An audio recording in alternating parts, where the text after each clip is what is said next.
ठीक है, मैं थोड़ा और लिक्विडिटी के बारे में बात करता हूँ, ठीक है, क्योंकि अल्टीमेटली यहाँ पे प्राइस एक्शन और लिक्विडिटी काम देता है। यहाँ पे थोड़ा मैं लिक्विडिटी के बारे में थोड़ा बात करता हूँ, क्योंकि मेरा आप लोग मतलब कैसे मार्केट को मतलब थोड़ा समझ सकते हैं प्राइस एक्शन, ठीक है, मैं वो बात कर रहा हूँ आज।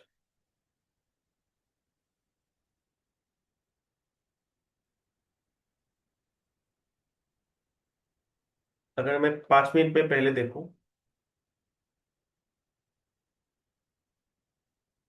पहले आपको क्या करना है, डे टाइम फ्रेम में जाना है, ठीक है, डे टाइम फ्रेम में जाके आपको मार्केट कहाँ पे ओपन हो रहा है वो पहले देखना है। आज मार्केट कहाँ पे ओपन हुआ, एक्चुअली ये तो मतलब एक्सनेस में और ट्रेडिंग व्यू में ओपन थोड़ा अलग दिखाता है।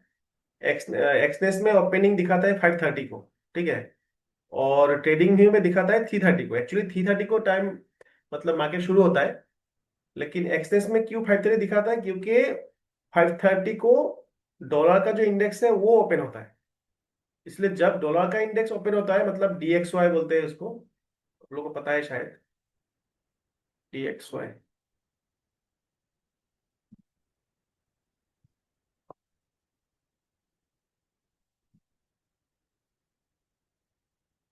ये जो इंडेक्स है, ये 5:30 को ओपन होता है एक्चुअली डॉलर। हाँ, डॉलर का जो इंडेक्स है ये 5:30 को ओपन होता है। तो इसीलिए एक्सनेस में और मतलब एक्सनेस में आपको गोल्ड का जो ओपनिंग है और जो ट्रेडिंग व्यू में गोल्ड का ओपनिंग है थोड़ा अलग दिखेगा। ये है ट्रेडिंग व्यू का, अगर मैं ट्रेडिंग व्यू दिखाऊं यहाँ पे, ट्रेडिंग व्यू, अगर आप गोल्ड देखेंगे, ये देखो यहाँ पे ओपनिंग था, ये वाला, ये वाला कैंडल,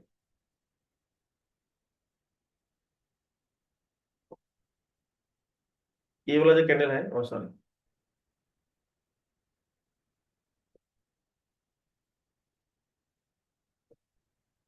ये वाला जो कैंडल है, ये है ओपनिंग।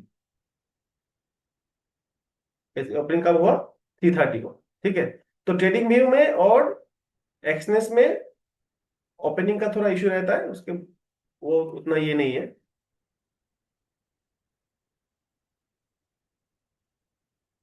तो आपको पहले क्या करना है, मार्केट देखना है कि कल का बायसनेस क्या था, और आज मतलब कहाँ ओपन हो रहा है। देखो आज ओपन हुआ, जहां पे वो क्लोज हुआ था वहां पे ओपन हो रहा है, ठीक है।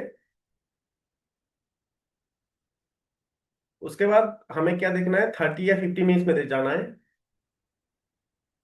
मैं बोल रहा हूँ कि मार्केट का बायसनेस हम कैसे पकड़ सकते हैं, ठीक है।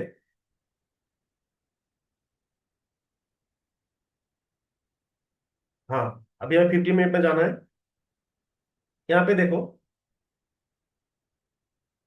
मार्केट ओपन कहाँ पे हुआ, यहाँ पे 3:30, ठीक है, यहाँ पे 5:30 दिखाता है वो अलग बात है। यहाँ पे 3:30 को ओपन हुआ, यहाँ से मार्केट ने क्या किया, यहाँ से मार्केट ने सीधा कल का जो ये हाई था इसको भी ब्रेक कर दिया, ठीक है। अभी हम लो टाइम फ्रेम में आएंगे।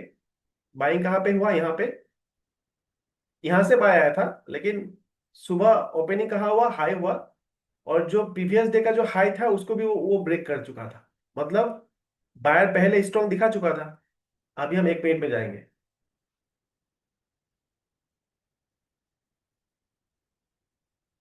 अभी देखो क्या हो रहा है, ये जो सुबह का मार्केट था, बाइंग कहाँ से आया था, 3:30 को, ठीक है, यहाँ से बाय आया। यहाँ पे क्या कर रहा है, बाय।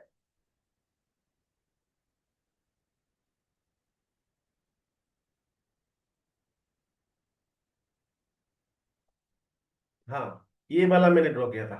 यहाँ पे बायर, मैं अगर ये मतलब सपोज यहाँ पे देख रहा हूँ मैं, यहाँ यहाँ पे क्या हुआ, यहाँ से बायर फिर से क्या किया, यहाँ पे सपोर्ट बना के क्या कर रहा है, हाई को तोड़ रहा था, ठीक है। ये हाई को तोड़ रहा था, देखो बार बार क्या कर रहा था, इसका जो हाई बना था इसको तोड़ा, फिर से सपोर्ट बनाया, ये जो हाई बना इसको भी तोड़ा, ठीक है, फिर से यहाँ पे सपोर्ट लिया, ये जो हाई बना था इसको भी तोड़ा मार्केट, ठीक है। अगर इतना और क्या किया,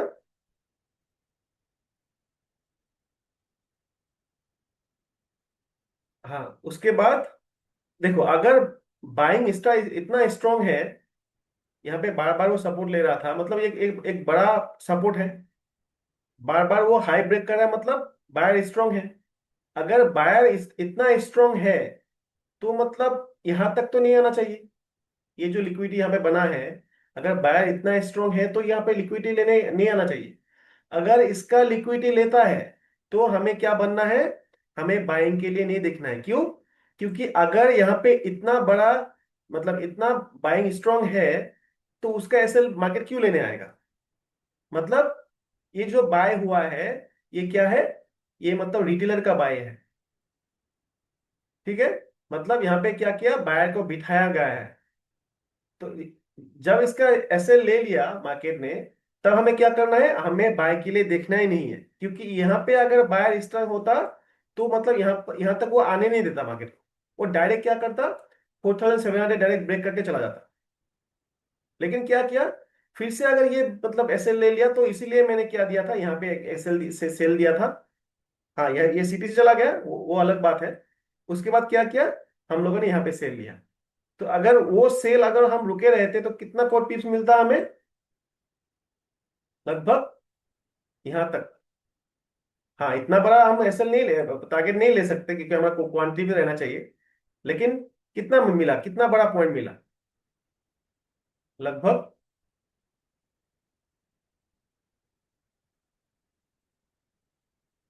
सॉरी,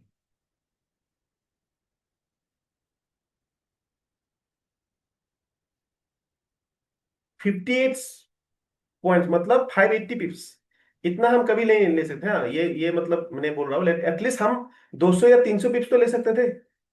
लेकिन मैंने बोला था, मेरा गलती क्या क्या हो गया, जब ये सेल आया, जब 1:1 हुआ, मैंने यहाँ पे शायद बुक कर दिया था दो क्वांटिटी, और उस यहाँ पे बाकी क्वांटिटी निकल गया, मतलब गलती से।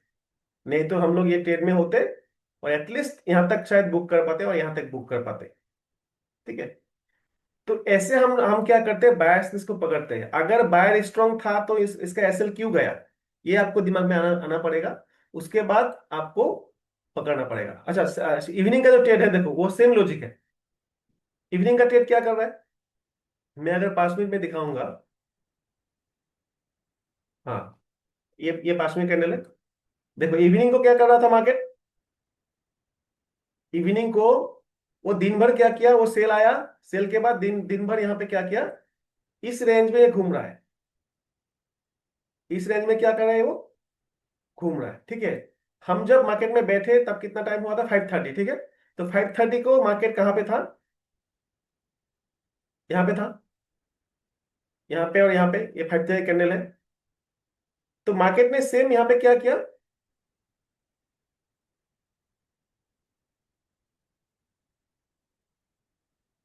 हाँ, यहाँ पे थोड़ा लॉजिक अलग है, क्यों है, मैं बोल रहा हूँ, मैंने ये बाय क्यों लिया था, ये वाला।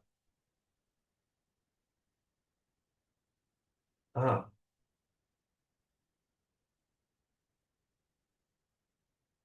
ये वाला।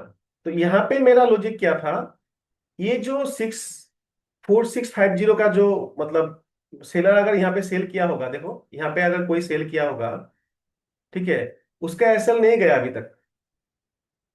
ठीक है, यहाँ पे जो सेल किया, उसका एसएल ले लिया मार्केट ने। उसके बाद वो बार बार क्या कर रहा है, यहाँ पे सपोर्ट बना के वो बाय बाय दे रहा था।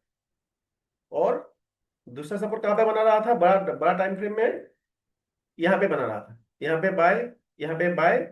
ठीक है, तो मेरा ये क्या था, अगर मार्केट को ये बायर को टारगेट करना है, तो यहाँ पे जो सेलर बैठा है, मेरा टारगेट यहाँ तक था, 4650 तक।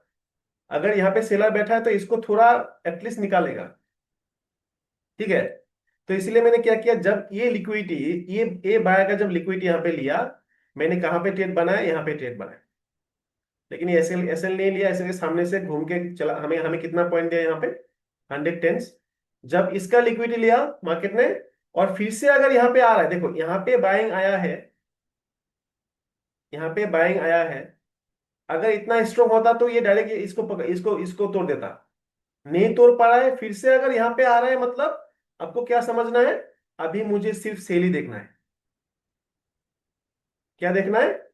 यहाँ पे बाय आया था, अगर बायर इतना स्ट्रांग होता तो वो 4650 को क्रॉस कर देता, नहीं कर रहा है। फिर से अगर इसका एसएल ले रहा है, मतलब क्या? यहाँ पे हमें क्या देखना है अभी? सिर्फ सेल देखना है। तो यहाँ पे मैं सेल नहीं ले पाया क्योंकि मेरा ऑलरेडी जितना मैं ट्रेड करता उसका लिमिट क्रॉस हो चुका था, और बाय देके फिर से सेल जाना मुझे उतना ये नहीं लगा। तो उस कॉन्सेप्ट से आप क्या कर सकते हो? हाँ, तो यहाँ पे सेम लॉजिक, अगर बाय इतना स्ट्रांग है तो यहाँ पे फिर से क्यों आया, मतलब अभी हम सेल के लिए देख सकते हैं। तो अगर हम इसका ब्रेक और एक्चुअली ये जो ट्रेड होता है ये आपको यहाँ पे एंट्री ढूंढना पड़ता है, ठीक है। अगर अच्छा एंट्री नहीं मिलेगा तो आपका एसएल बार बार खाएगा। अगर यहाँ पे आप एसएल एंट्री लेंगे 30, वो कितना तक गया 34, ऐसे आपका एसएल हिट करके फिर से चला आएगा। तो एंट्री पॉइंट भी आपका अच्छा होना चाहिए। ये जो ब्रेकआउट ब्रेक डाउन होता है, वहां पे कहाँ पे एंट्री होना पड़ेगा वो भी हमें बहुत केयरफुली लेना पड़ता है। तो उसके बाद क्या किया, इसका बायर का एसएल जब हिट हुआ, मैंने सोचा कि और नहीं ट्रेड लेंगे। तो तब हमें क्या देखना है? हमें सेल ही देखना है। तो आपको अगर एंट्री अच्छा मिले आप सेल लेके यहां तक बैठ सकते थे वहां। ठीक है। तो ऐसे हम क्या करते हैं, लिक्विडिटी और प्राइस एक्शन को समझते हैं मार्केट। तो ये धीरे धीरे आ जाएगा ये, तब मुझे भी टाइम लगा है। ऐसा नहीं कि मैं एक्सपर्ट हूँ।